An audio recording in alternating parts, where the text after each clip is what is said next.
దేవుడు హెచ్చించే టైం అందరికీ ఉంది. ఆ టైం వచ్చే వరకు మనం ఎలా ఉండాలి? అదే లెక్క. నేను ఇలా ఉన్నానండి, ఏంట్రా పాస్టర్ గారు సడన్గా ఇలా పెట్టారు, రోజు ఇలా పెట్టారేంటి అనుకోవద్దు.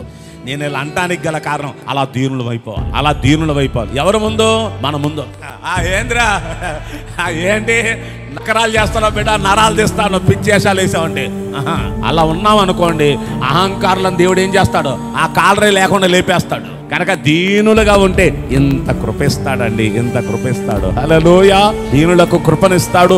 రెండవది, దీనులను ఏం చేస్తాడు చెప్పనా? తగిన కాలములో ఆయన మిమ్మును హెచ్చించున్నట్లు ఆయన చేతుల క్రింద ఎప్పుడు మనం ఎలా ఉండాలి? దీన మనస్సు కలిగి ఉండాలి. హెచ్చిస్తాడు దేవుడు.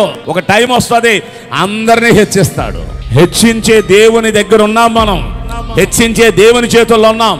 అందరినీ హెచ్చిస్తాడు. అయితే ఆయన మనల్ని హెచ్చించాలంటే ఆ టైం వచ్చే వరకు మనం ఎలా ఉండాలి? దీనిగా ఉండాలి.